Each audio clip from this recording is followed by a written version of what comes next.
oil has been demonized in our culture. And unfortunately, we have now going on 2 generations of young people that are being taught that oil is bad, oil is evil. They've been taught to hate and fear oil. They're not aware of how deeply ingrained petroleum products in our everyday lives. The extremes are that carbon is bad, so oil is bad, CO2 is bad, but look at what's really happening. We are carbon-based life, and that carbon-based life is being demonized. It's coming under attack as well.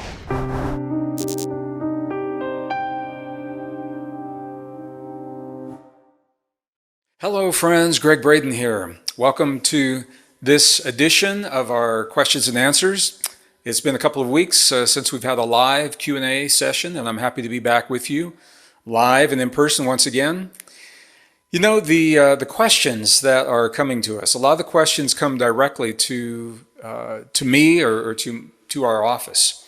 And they're asking questions about topics that are very present in the mainstream from one particular perspective. And the questions are asking me specifically to address these topics and to do it honestly, truthfully, factually. And for me to do that, I have to share with you information that often is not supported by the mainstream narrative. I think the powers that be, and we have a whole conversation about who that is, but the powers that be have found it's much more effective to present us with skewed information that leads us to believe certain things so that we will vote with our pocketbooks, with our checkbooks, credit cards, that we'll vote with our political decisions to support certain narratives that are driving us as individuals, as communities, as societies, and as a nation. And I'm speaking largely to my American audience here, but what I'm saying is true throughout the world, in democratic nations throughout the world.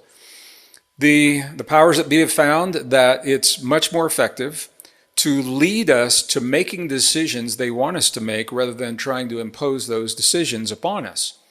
So the questions that are coming to me, you're asking me to comment on topics. My answers to those comments, you're asking me to comment on topics that are up for us right now. My answers to those topics, it seems to some people like I'm pushing back.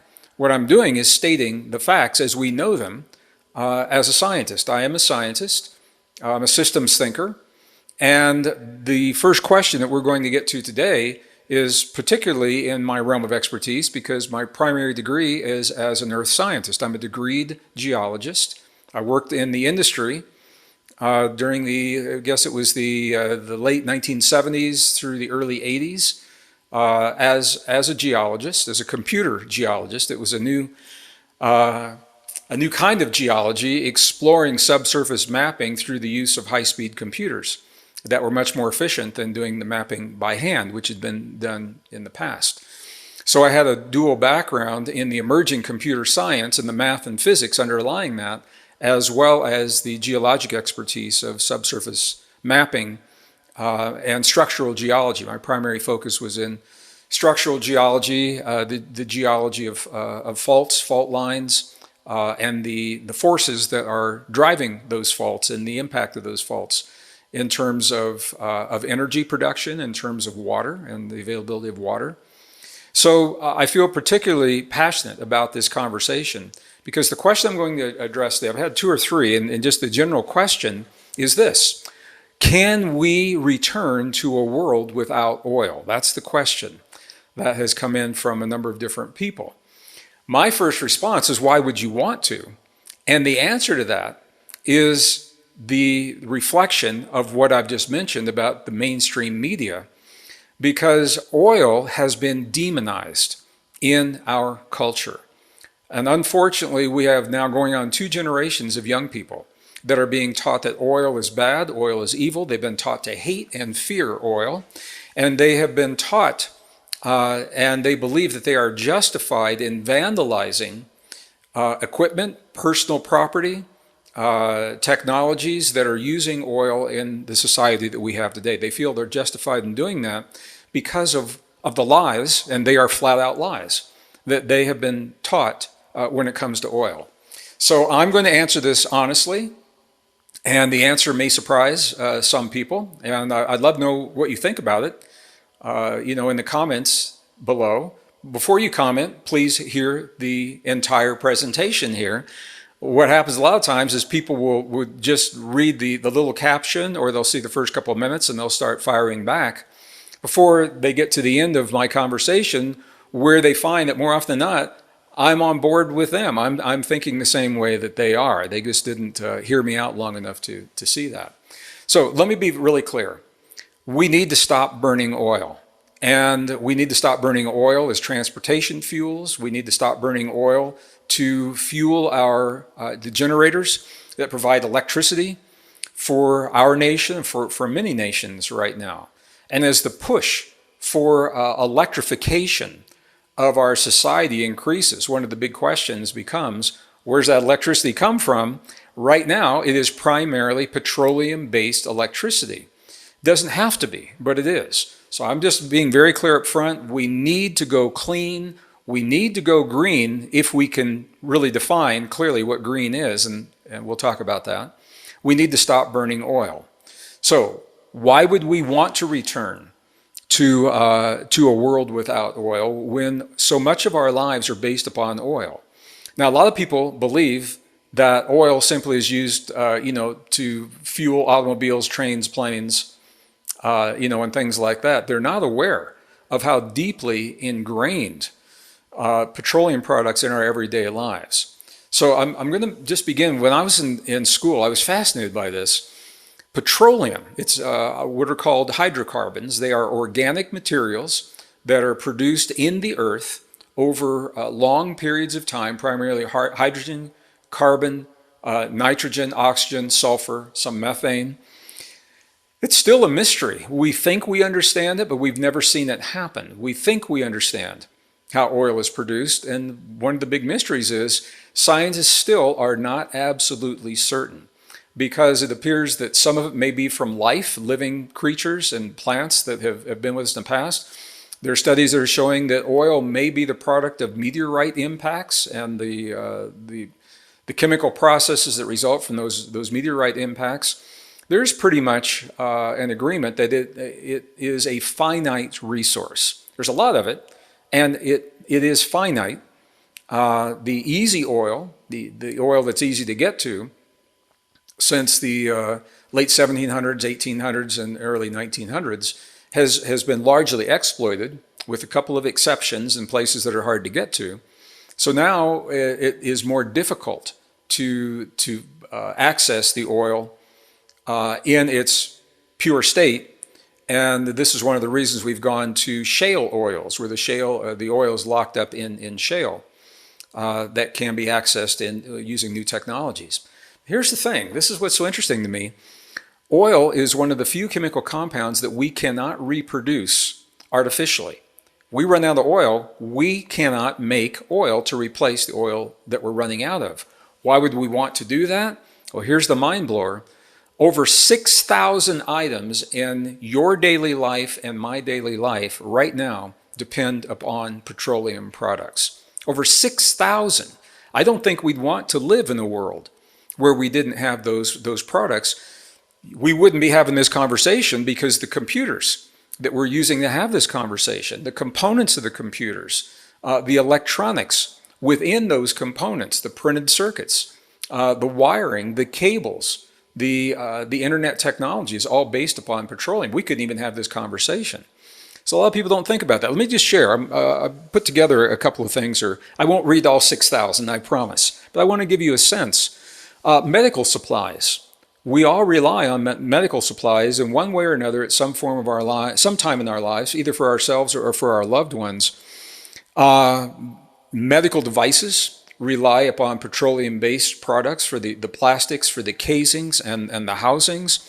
Hospital equipment, IV bags. If you don't have an IV bag of using petroleum products, I mean, I guess we could use goat skins, but now you're killing a lot of animals for something like this, and we've got conditions of hygiene. Antihistamines, aspirins, artificial limbs, dentures, hearing aids, heart valves, Many of these things, and much more, these all rely upon petroleum-based products. Electronics, and when we think about the electronics that we use in our everyday lives, where are the electronics? Well, I can just tell you right now, that's what we've talked about, the casings for the computers and the chips and the way the chips are manufactured, solar panels, wiring, cables. We want electric cars, we've got to have copper wire, and that copper wire is derived through petroleum-based products and processes. Solar panels are intensely petroleum-based energy intensive.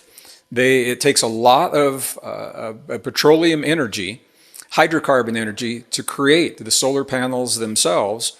The moldings for the panels, the way the silicon has to be produced under high heat, that can only be achieved right now through petroleum and the gas-fired plants. We can't do it in other ways. So young people aren't being taught to think about these things. They're being taught that oil is bad, that it's a bad thing. They're being taught that carbon dioxide is bad, to fear CO2. And I want to tell you, you don't want to live in a world where we are lacking in CO2.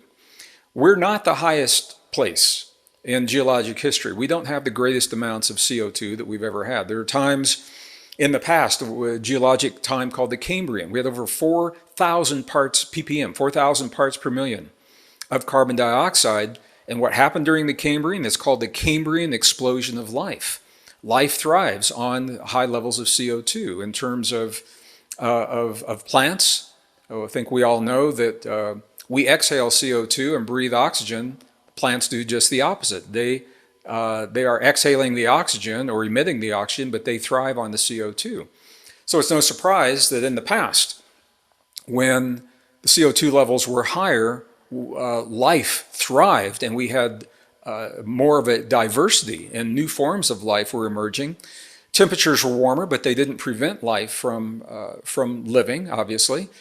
And we've had times when the CO2 levels dropped dangerously low. So during the Pleistocene, the period we typically think of as the glacier period, it's about 30% of our planet was covered in glaciers.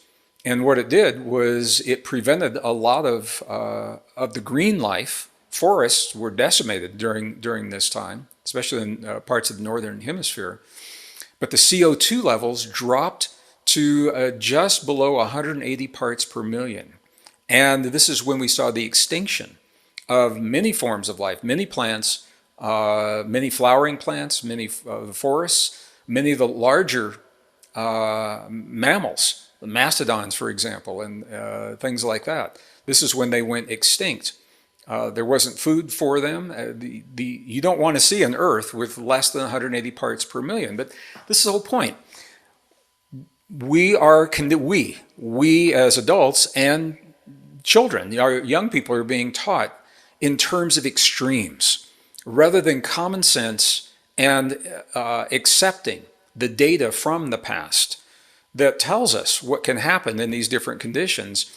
The extremes are that carbon is bad, so oil is bad, CO2 is bad, but look at what's really happening. I want to invite you to go a little deeper with this. You and I are carbon-based beings. We are carbon-based life. And that carbon-based life is being demonized. It's coming under attack as well. And this is one of the foundational thinkings in what's called the transhuman movement. The thinking that humans are a flawed species of life, that the things that make us uniquely human, the things that we cherish, like our memories of the past, like our ability to have deep emotion, compassion, empathy, sympathy. The transhuman movement believes that those are flaws in our existence, and their answer to those flaws is to weed them out through technology, to replace our carbon-based bodies with artificial intelligence, with computer chips, with wires, with chemicals, with synthetic skin. So really all that's left is the human brain, and they even propose replacing the brain through computer-based technology to make us immortal. I've done other videos on this. I won't spend a lot of time here, but I'm giving you a big picture. The extremes We are being conditioned, and our children are being conditioned to hate and to fear carbon in the form of petrochemicals, in the form of CO2, in the form of the human body itself. This is a slippery slope in my perspective, from my way of thinking. It's a dangerous way of thinking, and it's often marketed in really very cool, sexy, high-tech TV ads and things like that that convey these ideas, but they do it in a way that's so slick you don't even know what's happening. So what I'm saying to you in answer to this question, can we return to a world without oil? The answer is yes. We could certainly return to a world without oil. It'd be a primitive world. And a lot of people think, okay, we just stop using the oil and we sit around on our internet and our computers and we solve all. You wouldn't have internet. You wouldn't have computers. You wouldn't have wires. You wouldn't have cables. You wouldn't have insulation. And these are all things I think we really need to think about. So I believe that oil is so precious because it's so precious, because it is finite, because it cannot be replaced chemically. We need to stop burning it as soon as possible. But that doesn't mean that we have to collapse an entire petrochemical industry and put hundreds of thousands or millions of people out of work, because we still need the product. We just don't need it to burn.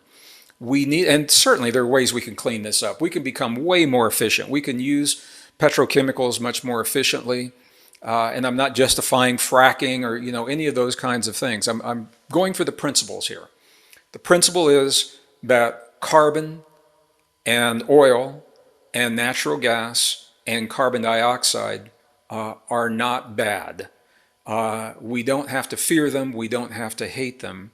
And I hope that we learn to appreciate them and allow them to serve us in our lives as it gives us a buffer. Allow them to serve us in our lives now as we're building the new technologies that will take us beyond the need for some of these things. Maybe we will find a way to replace oil at some point in the future. But we don't have that right now. So I just wanted to share these perspectives. There's much more that we could say about this. But I wanted to talk to you about this. First of all, this was the first question here. I'm going to do one more. But I want to know how you think about this. And I could go through the textiles. Our textiles are based upon petroleum-based products. Agriculture is largely produced.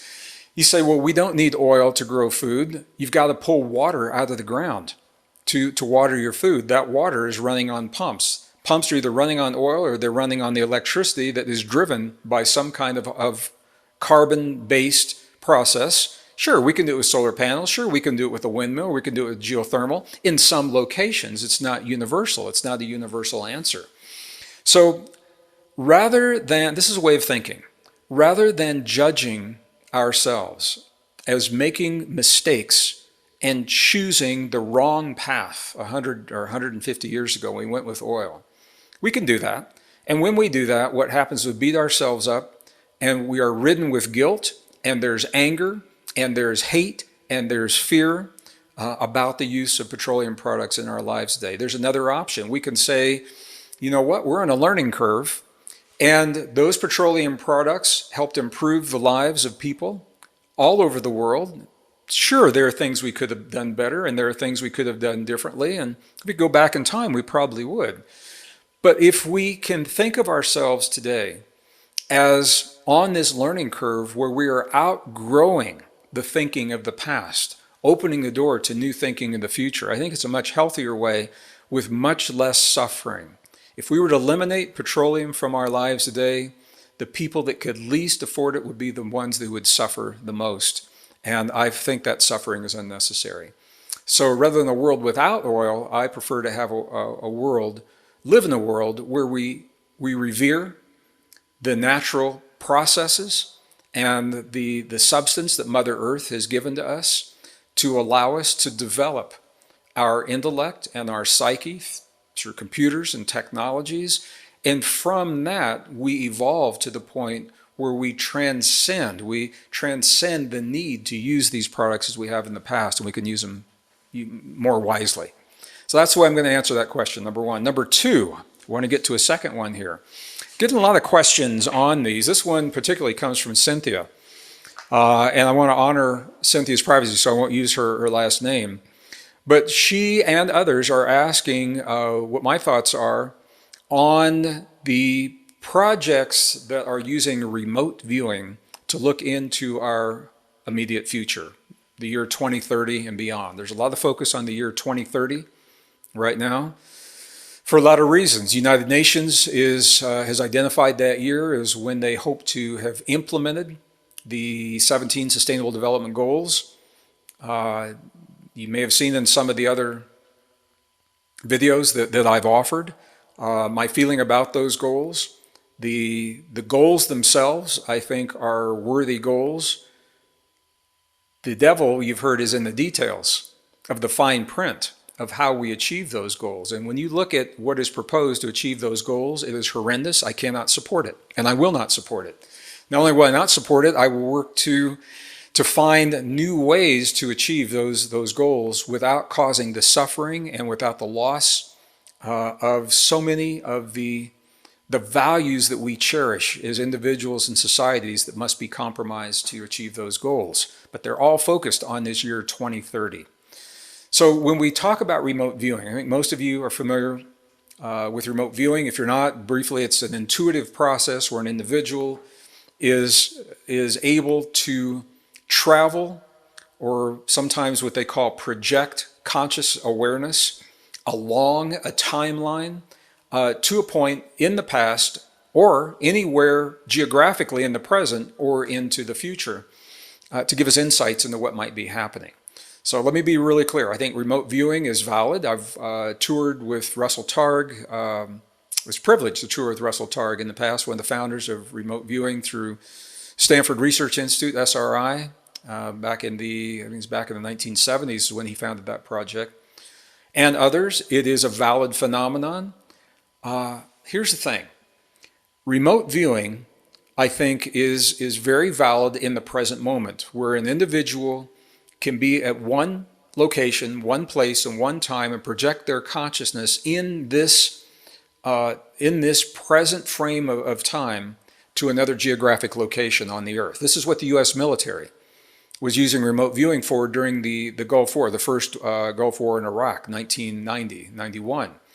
They were using remote viewers to find Scud missiles in the Iraqi desert to pinpoint those locations so they didn't have to risk the lives of military men and women going out to verify that the Scud missiles were actually there. And it worked. It was a very effective way for them, a high success rate, so it worked. Here's where we run into problems. And this is where this question, well, I think this is an important question. When we're projecting our consciousness forward in time, what we're doing is intuitively we are projecting our awareness along a timeline, and that timeline is moving from our point forward. Einstein had no problems with time either moving forward or backward. Forward or backward. So we're looking forward in time, okay, to the year 2030. And what a lot of the remote viewers are seeing is nothing. They're saying after 2030, they don't see anything there. They said the same thing around 2012. We saw this a lot. Remote viewers saying, man, it's the end of the world. I never said that. People accuse me of saying that. I never said that. I said just the opposite. It's the end of a cycle. And by definition, it's the beginning of what comes next. When a remote viewer is projecting along a timeline, here's the problem. That timeline is subject to many bifurcations. Every time you make a new choice in your life, you bifurcate your personal timeline. You split off from the timeline that you were just traveling with your new choice.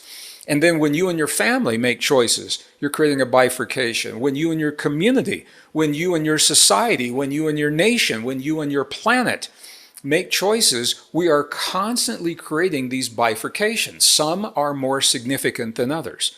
Some are just little bifurcations, little deviations that really don't make that much difference. If you stay in the same relationship you're in now and you're in that relationship in 2030, that's one timeline. If you in that relationship and choose a new one, that's a bifurcation. How significant that bifurcation is determined by the choices that lead to the new partnership or the new relationship. And the same can be said for our nation, and the same can be said for the planet. So the danger and the drawback of relying upon remote viewing to tell us what's going to happen and then reacting to that, where people are saying, we don't see anything after 2030, must mean it's the end of the world, must mean there's a big war, must mean it's all over. People get frightened. I know people that are running up debt that they feel they won't have to pay in the next 9 years between now and 2030, or they're selling their family farms, or they're making big life choices based upon what they are interpreting from these stories of remote viewers. So I think remote viewing is useful. It can be a guideline. And if a remote viewer sees nothing beyond the year 2030, I would take that to mean that we're all in for a big change, and we already know that. We're on the road to a big change right now. We're living a convergence of natural rhythms and cycles that our society has been reluctant to embrace, to talk about. Even when I was in school, nobody wanted to talk about it. We're living a cycle of climate shift. It's a natural rhythm, natural cycle. If we weren't here, we would still be living this cycle. We're adding to it, but we didn't cause it. So we are living this climate rift, number one. We are living a natural cycle of economic change. It's coming up for us right now. It doesn't mean that it has to be bad. It's how the powers that be maneuver within these cycles. So we can do really good things, or we can do really terrible things. Is it based on greed, or is it based on love? Is it based upon the recognition that the convergence of cycles opens the door to new opportunities where we can serve one another in really beautiful ways, or we can raise the standard of living for every human on the face of the earth without taxing our resources in the ways that we have in the past? We have the technology to do that. We have the technology to bring electricity to every man, woman, and child in every community, in every society that wants it. Not all societies want electricity, but for those that do, we can do it without burning any fossil fuels. We've had that technology for over 70 years. If the powers that be were serious about eliminating CO2, they would embrace those technologies. They have not as of yet. I think they will in the near future. And this is no secret. We know this. We know this. The key is the third cycle that's converging now is a cycle of conflict. Now, this is really interesting for me. I had the opportunity, many of you have seen the videos, with my dear friend, my brother, my colleague, my spiritual brother, my colleague, Dr. Bruce Lipton. And we were invited to speak at the United Nations a few years ago about what we saw coming in the years ahead between 2015 and 2030. What do we see happening in those years? I shared with them what I'm sharing now and all the graphs that go with it. I've talked about this so many times, people felt like I was being redundant, so I didn't put a lot of the graphs here, but you've seen on these YouTube videos, you've seen me talk about in live programs, you've seen it on Gaia TV, the Missing Links series, you've seen the graphs, where we're living this cycle where the climate change is converging with the economic change that is converging with a cycle of conflict. This cycle of conflict was supposed to peak in the year 2020. COVID happened and shut the world down for 2 years. And what it looks like has happened is that peak has been shifted 2 years until the year 2022. So we are now living this time of the peak opportunity for conflict. Now, when we shared this with the UN, they were surprised. They said, how come we've never heard of this? Doesn't conflict just happen spontaneously? Don't wars just happen when they happen? And the answer is, well, they can. But there is a rhythm. And what we see is there are 56-year cycles, there are 17.7-year cycles, and many of these cycles are driven by our relationship to the sun, interestingly enough.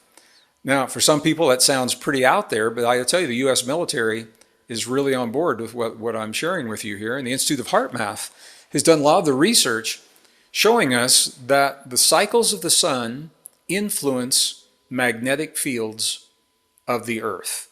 cycles of the sun are driven by the ebb and flow of the sun's magnetic fields. And there are many magnetic fields on the sun. That's what the sunspots are. Each sunspot is a magnetic field. It's a little magnetic disturbance.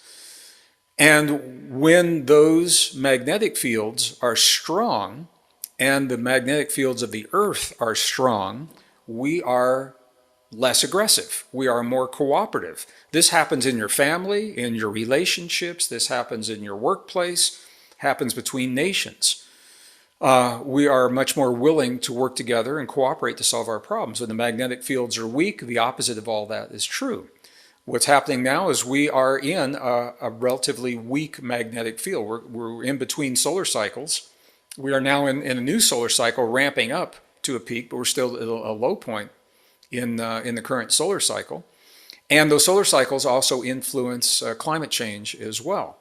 So we are living a time where we are vulnerable. We are susceptible to conflict, but it doesn't mean we have to be driven by these cycles. If we're aware of them, if we know that these are happening, then we can use these times of vulnerability as opportunities for peace and cooperation. And what the cycles show very clearly is that the greatest periods of conflict, as well as the greatest times of peace, the greatest opportunities of war and the greatest opportunities of peace, come at the peaks and the valleys of where we are with the solar cycles and conflict. So you can see that the beginning of World War I, beginning of World War II, the end of World War I, the end of World War II, all of those are at the peaks and the valleys. And where we are right now is we are at a peak where we are most vulnerable. We can get through this year, 2022, we begin to go down to become less and less vulnerable. So what this says to me, and this is what we share with the UN, if you know you're in these cycles, and you are conscious that these cycles may influence choices that we make, and that is the opportunity to do a number of things when it comes to conflict. And this is true for you and your family and the people you share your home with, under your roof, and your most intimate moments, and it's true between nations. When we're in these cycles, it's an opportunity to become even better listeners, to listen, to give the other person, the other party, the benefit of the doubt, to extend the olive branch of peace, knowing that we are vulnerable to these cycles. And as I said, it's the greatest opportunity for peace that we have right now because of where we are in the cycles, if we recognize that that opportunity is there. Now, of course, you can always have conflict, you can always have war and peace anytime. What I'm saying is the deck is stacked in our favor during the peaks, the ebbs and the flows of these cycles. So the fact that all three of these cycles are converging, climate, economy, and conflict, it is a perfect storm, a perfect recipe for change. Big, big change. This isn't the little stuff. This isn't the fluffy stuff. I mean, this is the big change. So I'm not surprised that, getting back to the question here, that a remote viewer looking 9 years from now, looking down the timeline from where we are now, as if nothing has changed, if nothing had changed, I think the remote viewer would see the world and what we could expect. The fact that they're seeing nothing says that there is a big change, and there are ways, there are techniques in remote viewing to navigate those bifurcated timelines, and there are some good remote viewers that have learned to do that. Some of the ones we're seeing on YouTube, I don't know that that's the case. I don't know that it's not, but I don't know that that's the case. And the fact that they're seeing nothing, publicizing that, people are frightened by what they read into that. And that's why I wanted to answer this question and share this with you. It doesn't necessarily mean it's the end of the world. It could be the end of that timeline. And the choices, man, we're making choices right and left today. The choices that we're making are causing the bifurcations that lead us away from that timeline. So, Cynthia, I hope that helps with the question. And for all of you that have joined me today, I hope that you found this interesting, meaningful. Again, drop me a comment. Let me know how you feel about it and what you think. And I want to thank you for sharing a little bit of your day with me today. I look forward to our next question and answer.